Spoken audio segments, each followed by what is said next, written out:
Uliwa dhidi ya mkuu wa jeshi la polisi nchini IGP na wenzake watano imeendelea tena hii leo Jumatatu ya Novemba 10, 2025 katika Mahakama Kuu ya Tanzania Masijala ndogo ya Dar es Salaam. Hii ni ripoti ya Maduhu, imeandaliwa kwa kina.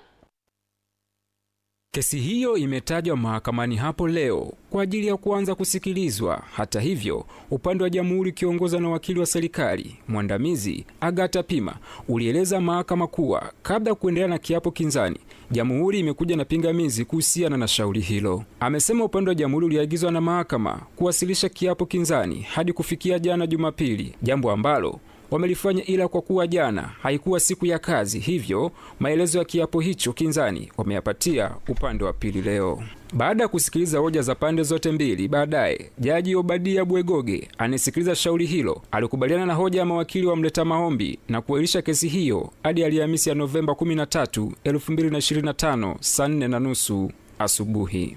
Akizungumza mara baada ya kuahirisha kwa shauri hilo, wakili Selemani Matauka aliongoza jopo la mawakili wa mleta maombi ambao ni mawakili wa Heche amethibitisha mahakama hiyo kupokea pingamizi la jamhuri nusu saa kabla ya kesi hiyo kuanza, hivyo kuomba hairisho la kesi hiyo. Ikumbuke kuwa Heche alikamatwa Oktoba 22 katika Mahakama Kuu ya Tanzania. Maombi ya jinai namba 26287 ya mwaka 2025 kati ya Mheshimiwa Katibu Mkuu Mheshimiwa Makamu Mwenyekiti wa Chadema John Wegesa Heche na Inspector General wa Polisi na wenzake leo yaliitwa mahakamani, nikiwa na maana Mahakama Kuu Masijala ndogo ya Dar es Salaam kwa ajili ya kusikilizwa.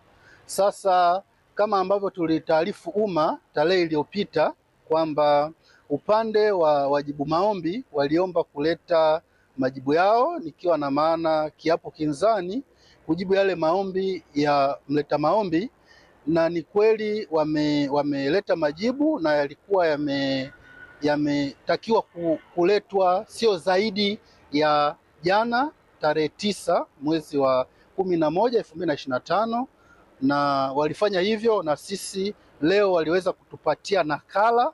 Kutoka Dar es Salaam, mimi ni Maduhu Sylvester wa EATV. Naam, asante Maduhu kwa taarifa hiyo.